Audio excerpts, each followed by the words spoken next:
Welcome to This Time Now, where the laughs are loud. From shared traumas to current poca vergüenzas, nothing's off the table. The show blends humor, healing, and real talk, with a few tears in between. It's safe and judgment free. Here you can dream out loud. We're two cousins with a deep bond and even deeper convos, showing up with laughter, real talk, And the kind of honesty that heals. It's familia, it's safe, and it's real. Come on, pull up a seat and pour yourself a cafecito. You're hanging with your favorite primos.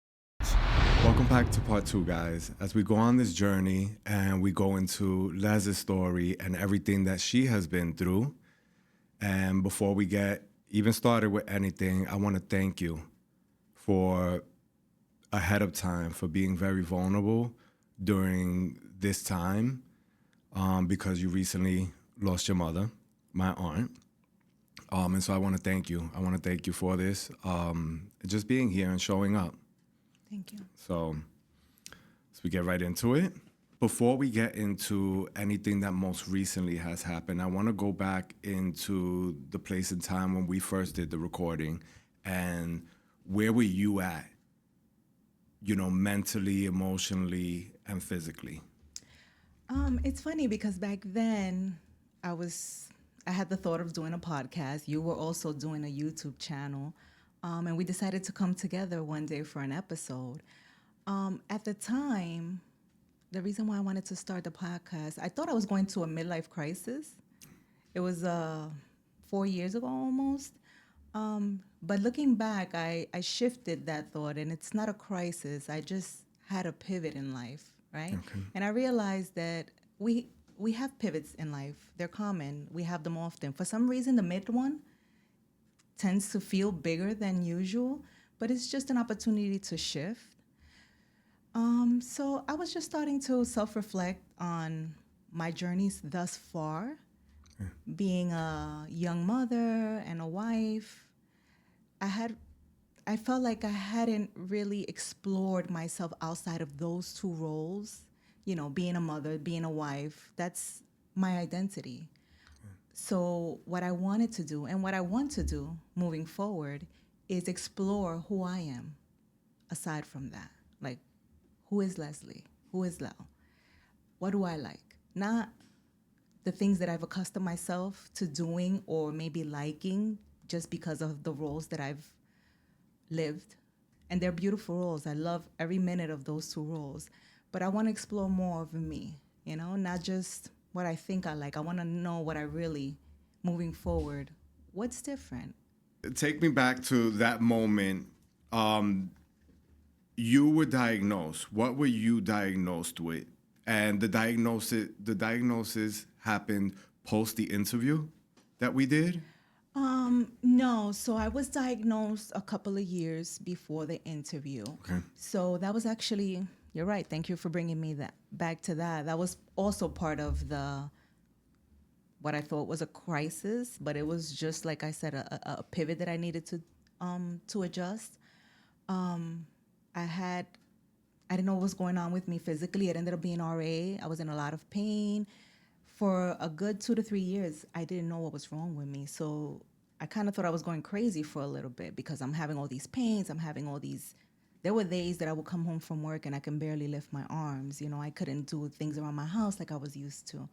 So it became like a self-doubt of myself, like I didn't know who I was any longer. Once I got the diagnosis, which was, I would say, maybe about a year or two, maybe like 2 or 3 years before the last podcast, I was already on medication and, I was back to functioning a little bit more normal. But that had led to the self-identity point that I was wondering, what do I want to do moving forward? Who do I want to be?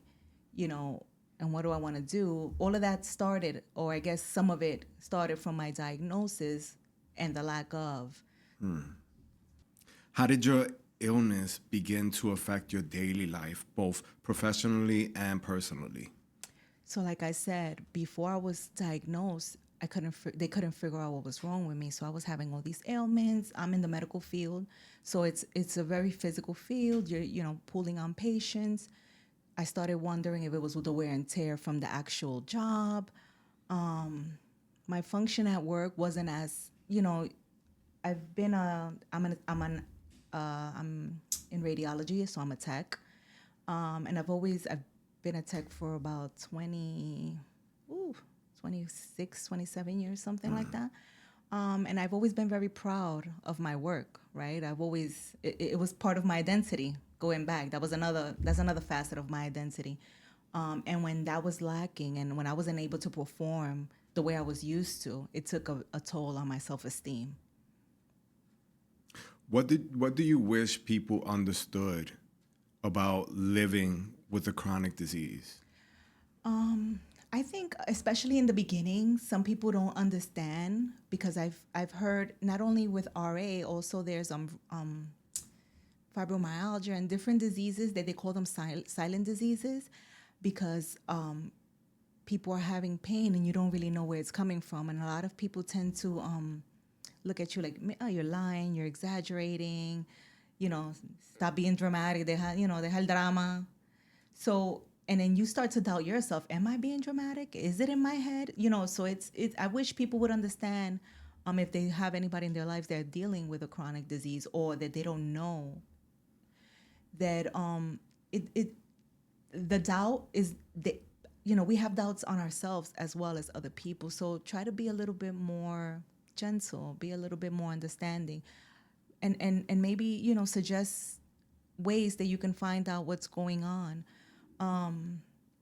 I have my days that I'm still, I get flare-ups, and my functioning is not at 100 or 1,000, if the way I put it. Right. But I'm on medication now, so I'm in remission. I'm doing good. My life is back to normal. But I would just wish people would understand that it does take a toll on your self-esteem when you're dealing with an internal battle like this, and a lot of people try to hide it. And I wish people dealing with it just would be more honest and let people in. People want to help you. People want to understand you. But I think the shame kind of lets us suffer in silence. You said something earlier regarding like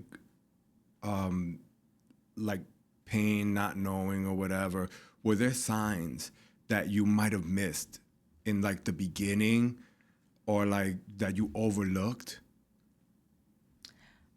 That should have triggered, maybe, I don't know how soon after you started feeling pain, that you went, okay, there's something actually wrong from that time. Well, I knew there was something actually wrong because the physicality of the debilitation that was happening was extreme to one point. So it started slow, and you just, like I said, because I'm in a physical job as a tech, at first you just brush it off as, oh, it's part of the job. I'm getting older. It's physical. Maybe I pulled the patient too much, or I did something wrong. Also, you thought it was work related. I thought it was work related. I thought it was just I'm getting older. Yeah. I might have to figure out something else to do. This is probably, becoming too much for my body. I've been doing it 20-something years. Wow. So it started, that's why I said it, the self-esteem, it created, like, it was my lack. It was something that I was doing wrong, or I wasn't good enough or any longer. But as the time progressed and the disease progressed and it got so debilitating, I realized, like, no, this is something is happening here, and it's not in my head. It's not in my head. Right. It's not work related. It's something more. And I started, reaching out to the doctor, and oh my God, he sent me to specialist after specialist after specialist until they finally. I was getting shots in my joints. Wow. It was a long process until they finally. And once I got that diagnosis, it was scary, but it was like a relief because now I have an action plan. I like to have an action plan, right? Okay. So now there's an action plan. That's something that I can do. I'm not going to think about what can happen later on or what does this mean for my life. Now I have an answer to why I'm feeling this way and what's the plan? Like, what's the next step? How do we make this better? And as soon as I got that diagnosis, they were able to work on medications, and eventually they found the right combination, and I'm doing really well. I want to circle in on your support a little bit for a second. And how did your village, as I call them, the people that show up for you in your time of need, how did they show up for you? And second part of the question is, are you the type of person that I don't want to burden anyone? And so did you share this information with So as the- many people, or was it just a few people? No, so it was a very, very limited few. And that's part of, the journey that I want to explore, being a little less closed in. And hopefully this will help me being a little bit more open. There was I wouldn't even say a handful. My husband, of course, because there were days that he physically had to aid me because I just couldn't. I was even hiding it from my kids because I didn't want my kids to know how bad it had gotten. So, I would, when I was having a bad flare up, I would tell them, close the door, like don't let the kids see me, And I've always been like that, which is not good. If I'm emotional, if I'm crying, I'll hide myself because I don't want nobody to know. My mom and my siblings didn't even know until, because I was my mother's caretaker. So I was always, whether it was, doctors or taking care of her stuff, there were some times when I was physically unable to, so I had to come clean, and I didn't want to. If I probably would have never told anyone if I could have gotten away with it. Interesting. Yeah. Interesting. If I could have gotten away with hiding it the whole time, I probably would have. But because they had demands of me that I couldn't physically meet, Even I had from the to. people that you consider your village now, Yes. you would have still kept it from them? I still have to fight the habit Okay. to hide. Whether it's my emotions, whether it's my pain, my feelings. I have a bad habit of hiding. Okay. And it's hard for me to open up. And I'm trying to work on that. Did your diagnosis contribute to weight gain? It did. How so?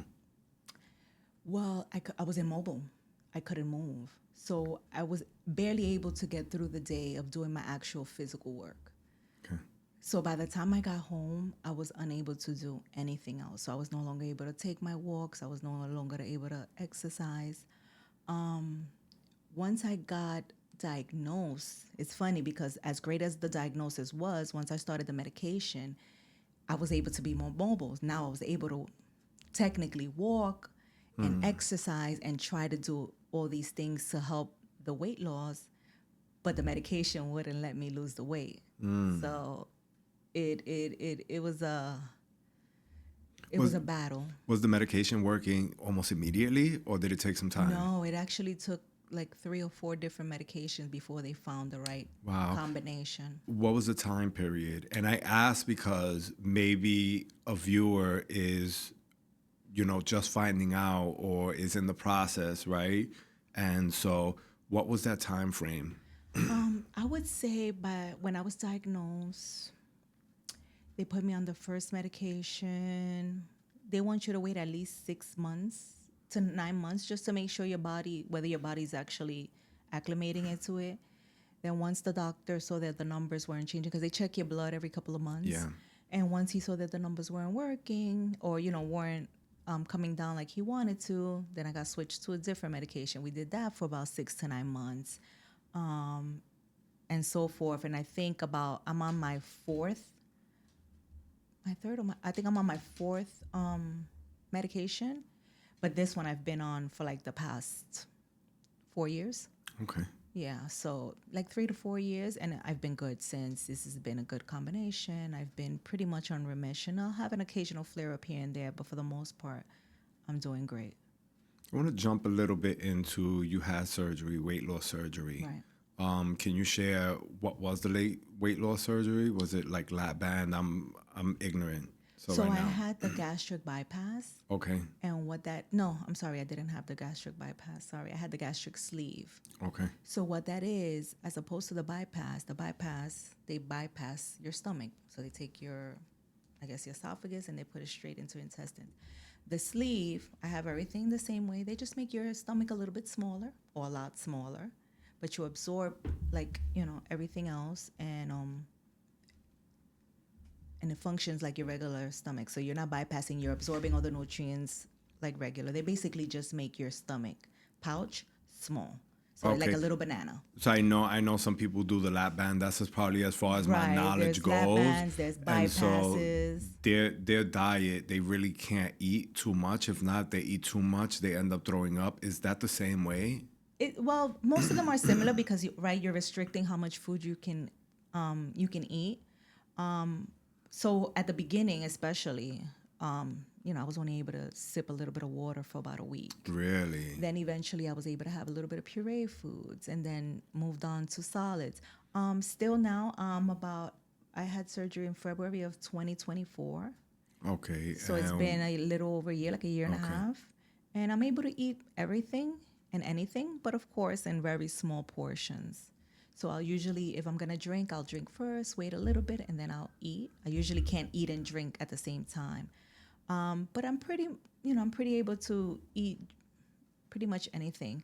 Thing about my surgery, I'll bring up, I was very skeptical to have it, right? Because there's all these stigmas, but I couldn't lose the weight. And as much as the medication was helping, it was hurting my joints. So my joints were inflamed. Spoke to my doctor. He suggested that might help, combat the medication and help with the weight loss.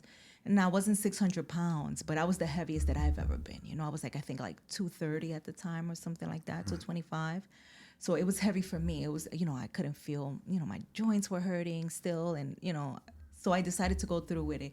And I waited a long time. I was scared for a while. And it actually went so great. I wish I would have done it a lot sooner. Even before your diagnosis?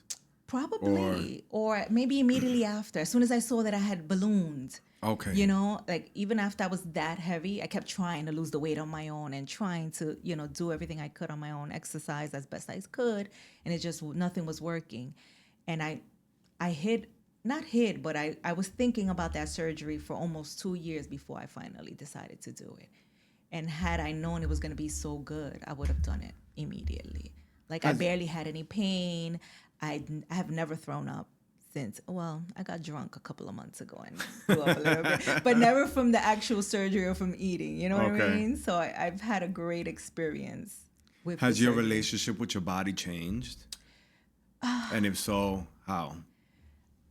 It's funny because I'm sure those that have had weight loss will tell you that you could lose 200 pounds and you still feel like the body dysmorphia never stops. Yeah, no matter how much. I worked out and it was never enough. It was never enough. And you have the best body ever. And yeah. So I just remind myself why I did it. It wasn't for physicality. It was for function.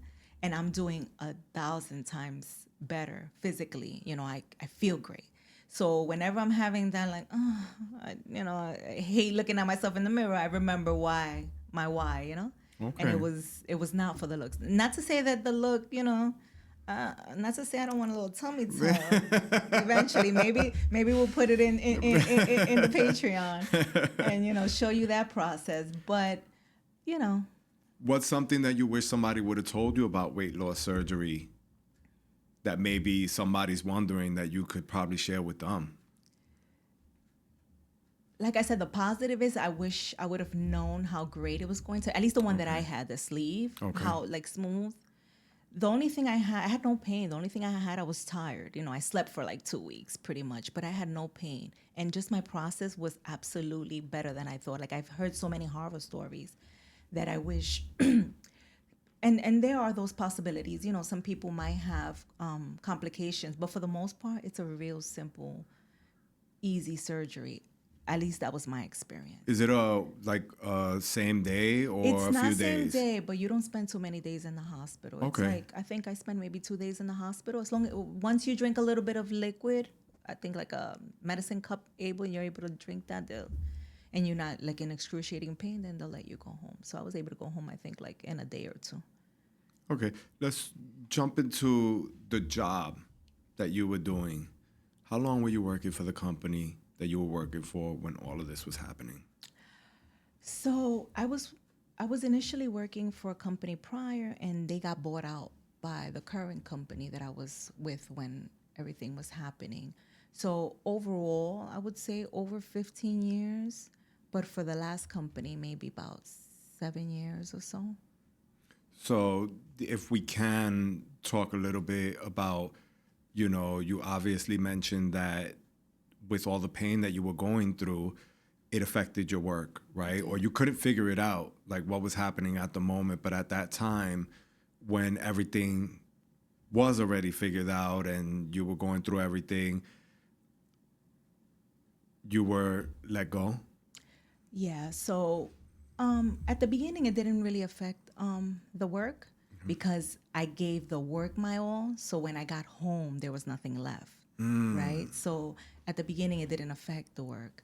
But eventually, it started. It started affecting it somewhat. But more than that, I just knew that I physically couldn't continue to do it. So I reached out to my supervisors and tried to make certain arrangements. I ended up transferring from one location to the other. And that didn't go so well because my old environment, I was with them for a long time and they knew, it was almost like they knew how great I was. So, the fact that I wasn't as great didn't affect them as much because they know who I am and they understood I was going through Right. something. Once I got to the new location, and I can't speak on it too much. We're in too legal description- proceedings. Legal proceedings, right.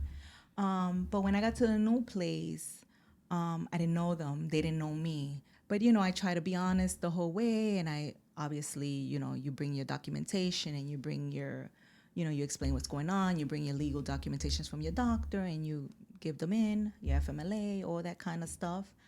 And eventually they decided that to let me go. It's funny, though, because I knew I needed to transition from that job for Okay. a while, but I was afraid because since I was not 100% like who I was afraid to start somewhere new. So let me see how I explain it. So I was afraid to start something new. They let me go after my surgery, after my medication. So I was 90%. I wasn't 100%, but I was 90%. Yeah. So it's like, hey, you're missing out because now I moved on and I'm doing great. Awesome. So in that little transition where I was struggling, Do you feel as though the company should have supported you of course. better? Of course. Anybody That- would? Of course, especially when you've been loyal to a company for so long. And, I guess it's the old school mentality because I speak to new age kid, like younger kids and starting their careers, and they're like, oh no, I don't stay in a job more than 2 years, and Right, that's the only way right. to make money, and you have Right. to 2-3 years you gotta jump. But I'm the kind of person that I like to stay in one place, and I thought you like to give loyalty to your employees, to your employers, and you think you deserve that kind of loyalty back. And your reasoning has to be a little bit more different than somebody who's just getting into the work, into the work field or whatever. You have a whole family. Right. Versus these kids, they get to jump around or Jump whatever. around, right. Let's talk about starting a new chapter at a new job. How scary was that for you? So I hadn't started a new job in years. Talk about what was the interview process before you even get into that. What was the interview process for you like?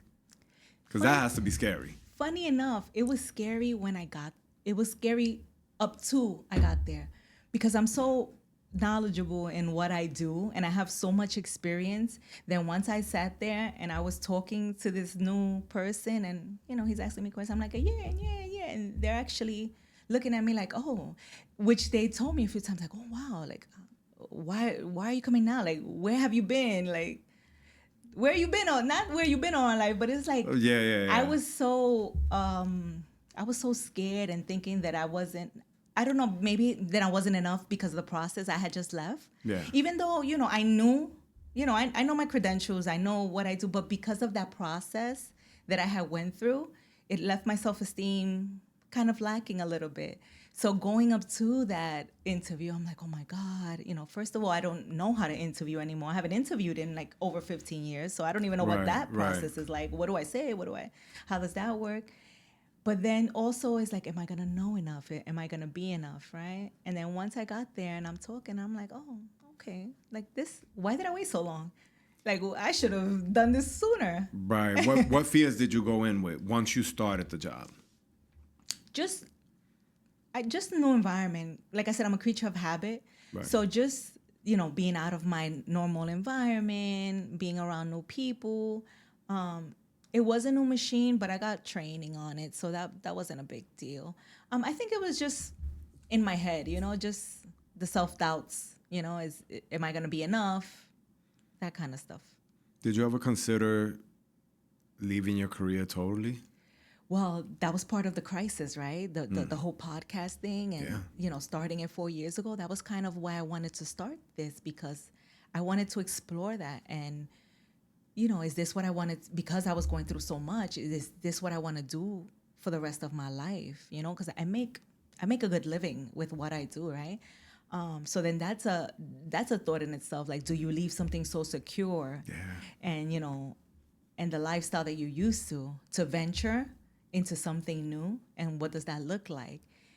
So the podcast, right, while there's ways to monetize, it wasn't even about that. It was more about helping me figure that out and just bringing people along for the journey, right? Like, just, do I want to change? Who am I? So, am I a tech? Is that who I am? Is that who I'm going to be for the rest of my life? Or am I somebody new? Yeah. Can I I be feel somebody that. new? I feel that. Right? So at 45, can I be somebody new? Am I 45? I think I'm 46. I'm 45. We lose count. We lose I'm count 45. after a while. So at 45, can I start something new? Yeah. That would be scary. But it's possible, right? Has your perception of success changed now? That's a tricky one, because I don't know. I don't know the meaning. I don't know what that means, success. Okay. Like, I don't know if do I feel like successful? Have you ever felt that you were successful before everything happened? Did you feel a level of like, yeah, this is success, right? And it doesn't mean like you reached the pinnacle, but this is good right here. Did you ever have that moment prior to diagnosis? You mean like at work or At in work. life? At work. Well, I was always very confident at work because Okay. I've always been good at what I do, right? So when you're good at something, it comes with a level of confidence. I guess if you call that success, Yeah. I guess. Was I making the most money that I could have made? Probably not, but throughout my life, I made the decision that I wanted to be a mom and a wife. So I picked a job that would allow me to do that above a job that would have made me a lot more money. So I was actually working in the city a lot of years back, making a lot more money, but it took me away, and it didn't give me the accessibility to be more present, right? So I left that and found something within the field, making good money. I'm not going to say I wasn't making, but I wasn't striving for that top monetary gain. I was concentrating more on my other roles, right? So that's why I said that the crisis came, because that's always been my focus. Mom, wife, everything else, even the job was second to that. Everything is second to that, right? Even I'm second to that. Right. So the crisis came of like, oh my God, like that's it. I'm an empty nester. Like, he's gone. Now what? Right? So that was part of it. Like, now what? So I'm going to steal a little bit from Drink Champs, even though I don't have any flowers right now to Okay. give you. I'm going to give you your flowers. Hold on, I have some notes here. You have two amazing children, and you've seen so many different stages. From the outside looking in, they're so different. You could tell me better, than not. I think one is very free-spirited, and the other one is more reserved. But you have amazing children. I think you and your husband did an amazing job, right? And parents don't get enough credits or their flowers, and so I'm gonna give them to you because you deserve it. You have amazing children. One, and we love nurses. One is a nurse, and the one who made you an empty nester right now is a pilot. Well, he's studying to be a pilot. Yeah, he wants to be a commercial pilot. Nice. I hope I get the privilege and the honor of being on the plane one day where I could be like, I know the pilot. I hope I get that opportunity. So let's dig in a little bit into what it feels like now in your life to be an empty nester. What is that feeling, that moment you realize because you had to take them up to school, you're back home. What does it feel like for you at home? Oh, you know, I'm a sirena. Like I was like crying the 2 months leading up to it, crying on my way there, on my way home, just nonstop crying. Like that's my baby. And like I said, that's my identity, right? So with him gone, it's like I'm looking, and I'm not saying that, you know, my husband is great, but it's like my whole life has been my children, right? So now what? The last one is out. Then what? And you just look around, you're sitting in the house. Me and my husband were just looking at each other like,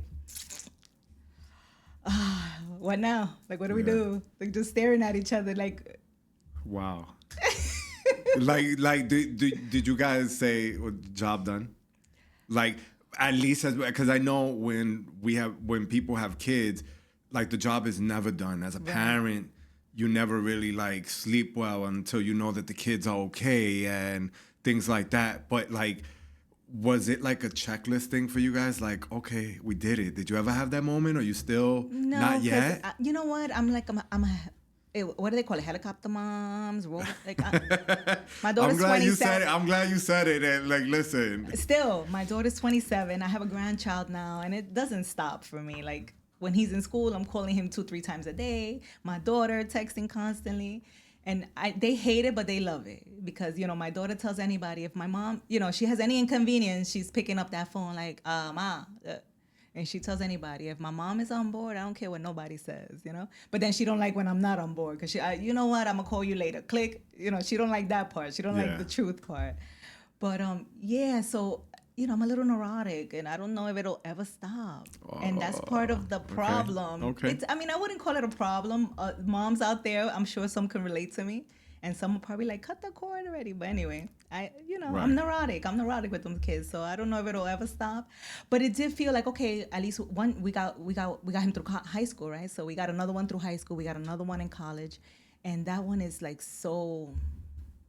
They're both good kids, like you said. They're great. Yeah. My daughter was always a little bit more. She's your twin. She's a free spirit, you know. And then my son is a little bit more serious, and he's never given me any problems in school. So he's great, and I'm sure he's gonna do great with everything he has going on. But yeah, for me, it just doesn't stop. I'm crazy that way. How has your relationship changed with both of them now? I'm gonna make the best assumption, and you view them as adults, or at least two human beings making decisions on what they want to do in life. I've gotten better. You've gotten better. I've gotten better. Okay. I've gotten a lot better, I think. I don't know. You have to ask them to see if it's true. To confirm that? To confirm. I think I've gotten better. With my daughter, we had a little rough patch through high school. And my sister-in-law has 2 girls, and she told me they're a little older than my daughter both.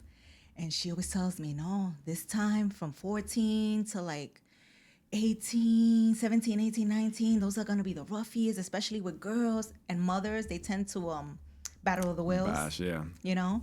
And she, you know, my sister-in-law is a teacher, so she took like psychology class, and she goes, no, it's not just us. It's going to happen. Okay. And when I was going through it, I'm like, because my daughter was like not perfect, but she was just like the perfect kid. And then all of a sudden it's like, oh my God, what's going on? Oh my God. Does she hate me? It was rough. It was hard. Like it was hard years, especially for a mom like me that I'm exagera, right?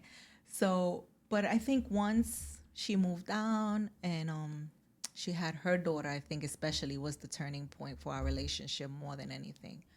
You know, I like to think that we're friends now. I always like to keep that small line of I'm your mother. I don't know, because I know some people they, they tend to have like a completely blurred line. I just think that, most of the lines are blurred, Okay. but there has to be that small line that, I'm still your mother. I'm So still there's a parent, still, yeah. there's still that respect. I'm always going to have, my kids know I'm always going to have your back. Okay. Even if I curse you out, even if I, talk crap along the way, at the end of it, all right, let's figure it out, right? And I'm going to be ride or die. But I like to think that we're really good friends now. We've been able to have that relationship that she talks to me about things that sometimes I don't want to hear. And I advise her like a woman, not like her mother, Okay. and, we'll have our talks. And once in a while, we'll have a mother-daughter talk. And I'll be like, no, I feel like this is it. I'm not afraid just because you're 20-something, almost 30, to say, no, this is how I feel. As your mother, this is my advice. But ultimately, you're an adult, right? And I have to accept that she has to make her own decisions. And she's good. She has a good head on her shoulders. So that's good. If you could identify with one emotion that came up unexpectedly once you became an empty nester, what would that emotion be, if you could? I know there's so much going on. It's hard to grasp that. One that you didn't expect. How lost I felt. So I was really at a loss of identity. Okay. I had my daughter shy of 18 years old, a couple of weeks shy of my 18th birthday. And I was a very hands-on, very dedicated mother since, not a lot of teen mothers are as hands-on. That's all I've been, right? Nonstop. Then I have my son. It's like, I'm a mom, cooking, cleaning, waking up, like exagerado, just ridiculous. Okay. So now that they're gone, now it's like, what's my purpose? So I've been trying to figure out and explore, what my purpose moving forward is. Honing in a little bit back on the diagnosis, did you feel like, was there ever a moment where you feel like you just wasn't the mother that you should be? Did that weigh heavy on you? That was probably the heaviest because, like I told you, that's always been my identity before anything else. Before the wife, before the job, it's always mom. So the fact that there were days that I couldn't physically be there for them, right? I couldn't cook when I got home. I couldn't go outside and play.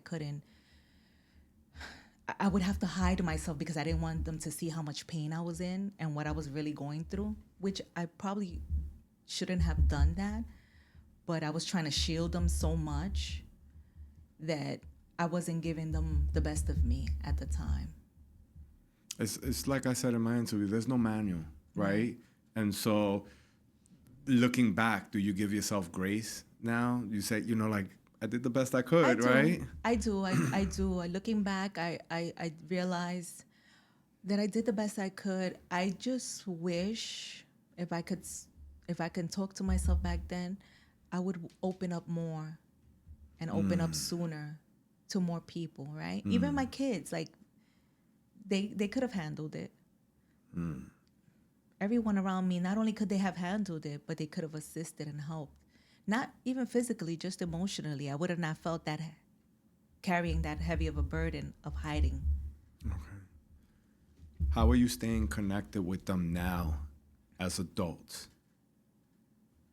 Well, my daughter moved in the co-op behind me, so physically she's right there. Okay. My son is back home for the summer. I don't know. Okay. He's funny. He goes, I don't know if I want to dorm this year. And I cried so much for him to leave. Yeah. I cried so much for when he left. Yeah. And now the thought of him staying, I'm like, I got kind of used to it. Wow. Even though he was coming home like every weekend because he doesn't dorm far. He's in Queens and I live in the Bronx, so it's not a far distance. He was home almost every weekend. But I had that space. I didn't have to come cook. I didn't have to do all that stuff. And I still don't. He's very self-reliant. He's an adult. But I don't know. I'm like, oh my God. But I do love having him home. He's a good kid. He barely comes out his room anyway, so you're lucky if he graces you with his presence every now and then. What is he gaming? He's a gamer. Okay. And he's in flight school, so even during the summer he has to take actual flight, even though he don't Okay. have classes, so he has to troop out to Long Island and fly the planes. Yeah. So the days that he's not flying, he's in the room gaming. But he's a good kid. Every once in a while, he'll come and sit with me. Hey, Ma, and we'll talk. We'll have conversations. Recently, he had a conversation about how he wanted to move forward, and initially, my first instinct was like, no, you shouldn't do that, right? But I had to check myself because he's 19. Yeah. Yeah. So I immediately had to check myself, and I said, oh, that's interesting. And I changed the tone. And then I was like, well, did you do your research? Did you do this? So and I let it transition more into it ended up being a beautiful conversation between us two, because I allowed him the space, going back to a question you asked a little while ago, how I interact with them now as adults. I allowed him the space to be a man, right? And to speak to me like a man. Like, he doesn't have to tell me at 19 his plans or his thoughts. If he doesn't have to, Yeah. right? Yeah. So the fact that he took his time to say, Ma, this is what I'm thinking. What do you think? Even if I may or may not agree at the moment, okay. I had to take the breath and say, okay. And then, that's good. Let's think on that. Let's talk about it more later on, and let's work through it. And we worked through it together. So that was an interesting... Giving you time to process it. Right. Nice. And just, again, me understanding that he's a man now, and I have to let him make his own decisions. I can't make them for him or try to, I don't know what's the word, like, try to mother, trying to mother a little kid. Like, oh, no. No, okay. This is just a conversation with two adults, and you're asking my opinion. Nice. It was interesting. We're gonna go there now. Okay. Your mom. What was she diagnosed with? So, Mommy was diagnosed about 20-something years ago with a brain tumor. Okay. She had a craniotomy, and she ended up being okay from that, which they gave us a 50-50 chance of her making it through that, right? Then a couple of years later, she was actually diagnosed with leukemia. So she had another separate cancer aside from that. So for the leukemia, she had to go through chemo, and that took a toll on her body. So I think the leukemia was what really degraded her body overall, right? She started, her lungs eventually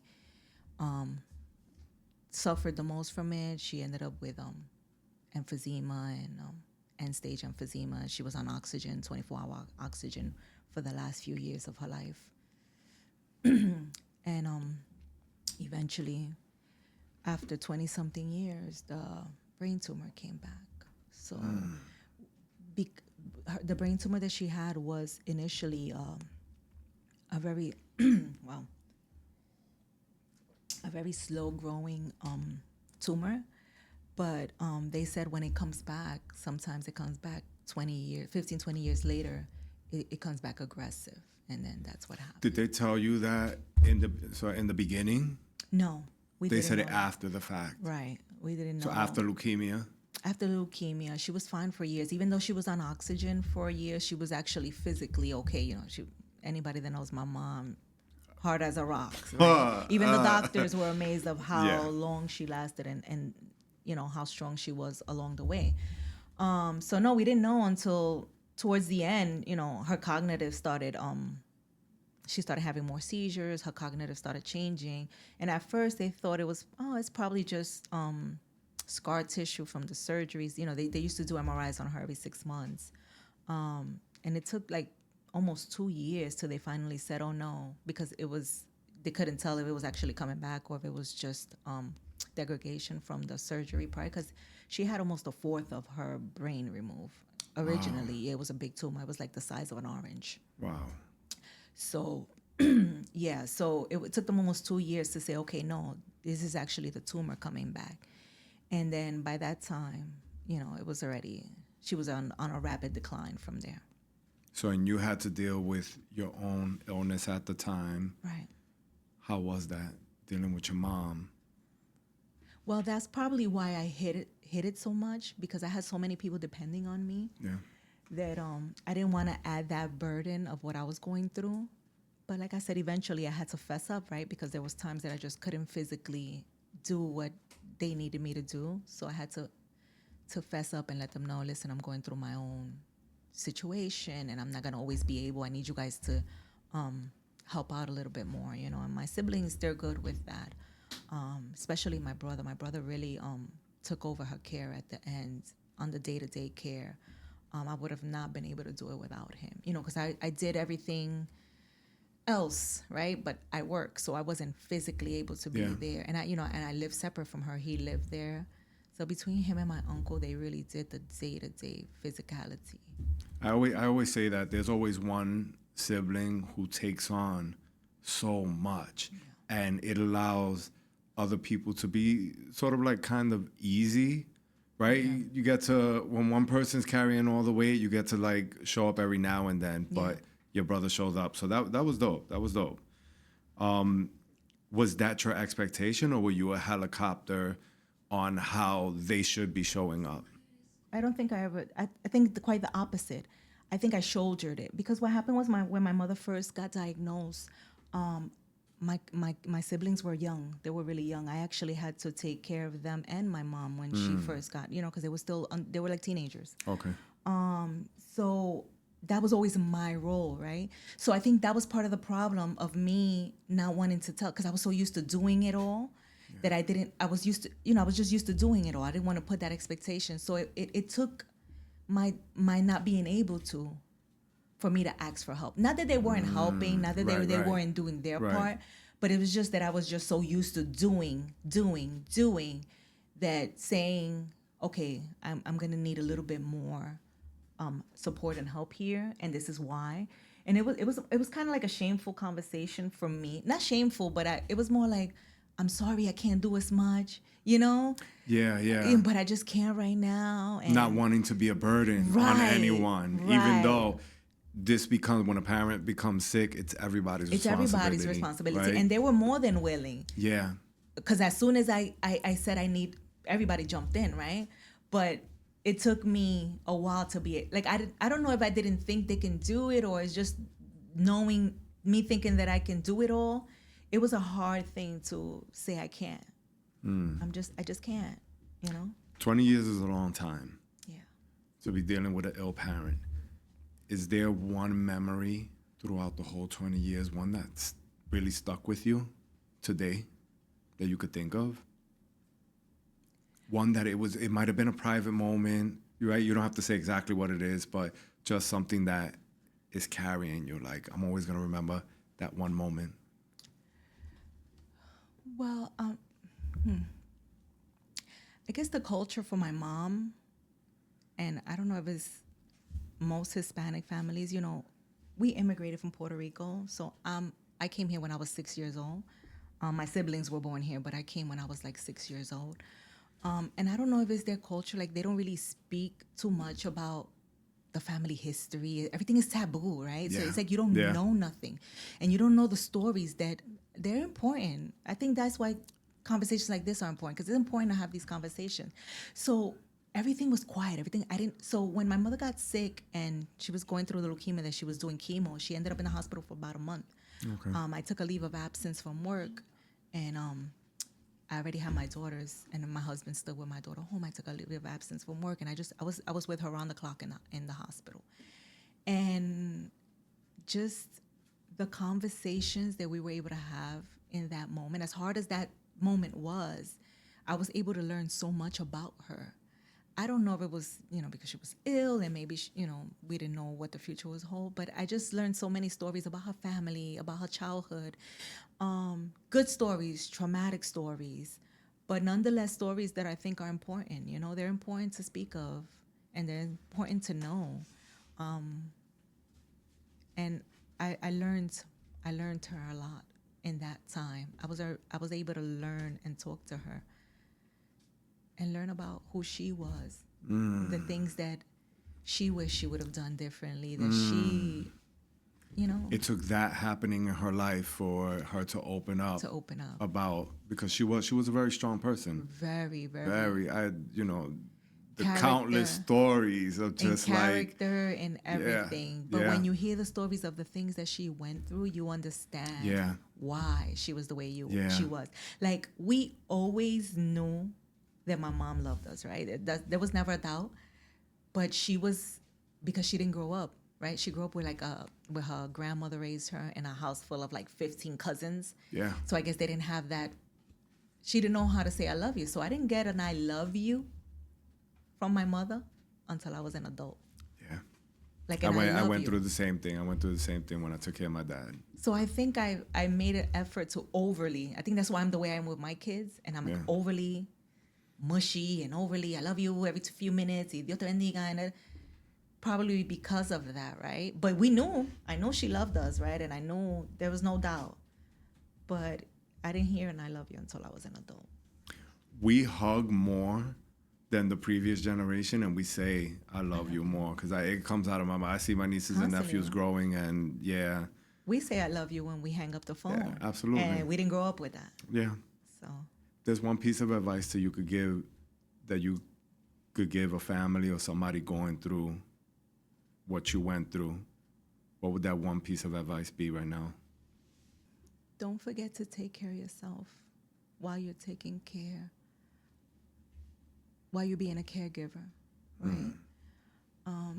Another thing that has happened to me since her passing is that I kind of feel lost, right? Because I was so long caring for her that I don't know what to do. Like, I don't know. I just feel like I don't have a purpose right now. And it's weird because that's not my purpose, obviously, right? It's probably the same way why I'm lost with my kids gone. Like, I'm not a mother no more. So overall, it's like I don't have small kids anymore. So like my focus is not on my kids. I don't have her to take care of anymore. So it's like it hit me harder than I expected it to hit me, because I feel like I was expecting it. She was sick for so long, and I was expecting it, right? Yeah. So it was something we were. I knew it was gonna happen, but for some reason, and I thought I was ready the whole time, but for some reason, it's hit me really, really, really hard, and from moments that I kind of feel. I wouldn't say I feel stupid, but I just kind of feel like, what's wrong with me? Like, you knew this was going to happen. Right. Like, you cut it out. But it's been hard. When mommy passed away for me, there were times, and it would happen at like random moments. If I was having too much fun or if I was laughing, the guilt. Have you felt that? All the time. Yeah. I had an episode. It's not, and also like I'll think back, and I only went 2 days a week, or I only went 3 days a week. I should have went 4. Yep. I should have went 4. Yeah. And I used to video and talk to, whether it was my brother or her. She had an aide. She would video me all day long. She's okay. How she's doing? Did she eat? Did she not? So it was like constant communication, multiple times a day. But it was hard to go every single day. So sometimes you get that little bit of a. You could have made it. You could have made it a little bit more. Yeah. I should have went a little bit more, right? I should have done a little bit more. And when I say that, people are like, "You did so much." But it's just like and I don't know how people can feel like they did enough if they didn't, because I feel like I didn't do enough, even though I know I did so much. Do you find it difficult to express your needs now? Or because everything has transpired, do you find it easier now to say, this is what I need? Oh, I think I find it a lot easier. I think actually a shift has happened, which I'm not proud of, actually. I feel like I took her death kind of, I'm not gonna take crap anymore. Like, she's not here anymore, so now I'm gonna. So me and my siblings, she wanted to be taken. She wanted to be cremated and her ashes taken to Puerto Rico. And like all siblings, and in times of tension, we got into this big thing over there. We ended up coming home. The actual process was beautiful, but afterwards, and I came back like, you know what, mommy's not here no more. I'm not gonna baby, I'm not gonna baby nobody anymore. I'm not gonna hide my feelings. I'm not gonna sugarcoat nothing, just to keep peace because mommy, and we have to. So it kind of shifted something in me, and I honestly don't think it's that healthy, right? So I think it's part of the grieving, Yeah. and I think I'm kind of mad, right? And since I'm kind of mad that she's gone. I feel like I'm taking it out on certain people that I shouldn't. Okay. Even though I'm not taking it out on them, but in my mind I am. Okay. What does it feel like to be currently grieving and being interviewed about it right now? It feels surreal, right?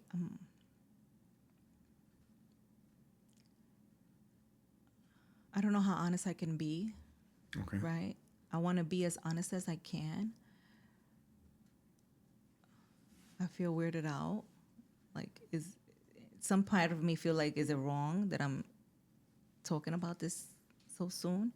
And then another part is like, no, I have to talk about it, right? It's healthy, it's good, and it's good. I want people to know that it's okay to talk. It's okay to grieve and take your time, however you need to.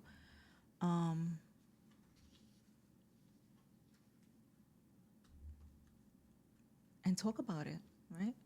Talk about it. I've been It's thinking of almost going to therapeutic I've been to thinking talk of about it. going to therapy, and I'm sure it will help. So talking about it now definitely helps somehow. In what ways are you honoring your mom right now?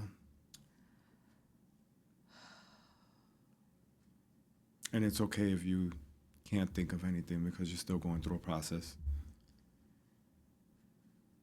I try to honor her every day with my actions. I try to remember everything that she taught me and all the little things and the good times, not just the hard times, right? I the relationship, that the way she raised us to trust in God and to depend on Him is what's been carrying me through the grief, right? And depending on Him deeply and giving Him, even though sometimes you like, why? I can't complain. I had so many years of her that if this hard part is what I have to go through to have been able to enjoy that extra time that I had with her, then it's worth it. So every time I feel that it's overwhelming, I remember that I had more time than I probably should have.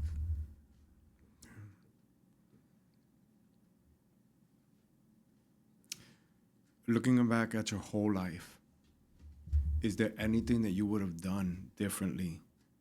Health, career, the process, right? There was no handbook. So pinpoint a time in your life that you would do something differently. What was that time and what would it be? Obviously, I've made mistakes in my life, whether it was with motherhood, with anything, especially motherhood, right? Because there's no handbook. But I think overall, I don't know how much different I would have done things, right? Because I've been able to rear the kids that I have. But realizing not that being emotional is okay, right? And being okay with the sensitivity. I'm kind of hard sometimes, the way my mother was, right? Yeah. So I tend to, my survival mechanism is brushing everything off and kind of like not dwelling on things. So sometimes whether it was my kids or somebody felt a little too emotional, like, come on, brush it off. Like, and I wish I would have learned earlier on that everybody process is different and my way is not better than anyone else's, right? It's just, everybody has their, I have my own toxicity. My way is no better than anyone else's. Right. And giving people the grace to process how they need to. How are you reclaiming your life right now back? What are you doing? Well, this is a good start, right? So this podcast it's kind of that, right? Reclaiming my time, figuring out what's next, who I am, and just me and you bringing our guest along for the journey with us. Is there one quote that you like? For me, is "Don't cry over spilled milk," or Murphy's Law is "Anything that can happen will happen." What's yours? Oh, I'm trying to. What it was and what it is are two different things, right? So, like I said, my mechanism is like, oh, brush it off. Like, don't, I kind of ignore my deep. If I'm having deep emotions, I'll distract myself, right? So I'll read a book or I'll watch a show. I don't like to be too into. So I think my new, I don't know if it's a quote. I can't think of one right now, but my motto moving forward is sit in that emotion and work through it rather than ignoring it and either pushing it in or brushing it aside, right? And I think once you work on the emotion, you can honestly move from it and not just let it build up later on, whether it's resentment or whatever. In closing, what do you want your legacy to be? Oof. As much as I want to explore myself outside of my role as a mother, that is my legacy, right? So my legacy are my kids, my grandkids, my great-grandkids. Hopefully my kids can do, I think my mother did the best she could, right? And I did a little bit better than she did. And I'm hoping my daughter and my son will do a little bit better than I did. And their kids will do better than they did. Yeah. And so it'll improve. And that has to be my legacy. It's them. Thank you. Thank you for that. To the viewers out there, I want to thank you for tuning in with an open heart, a non-judgmental ear.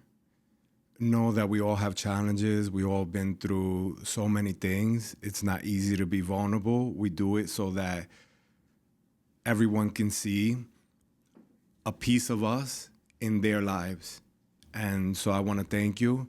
And after almost 4 long years, it's this time now. This time now to come into the new journey. If you like this video, please like it, share, subscribe, and share it with somebody who might need it. Till next time.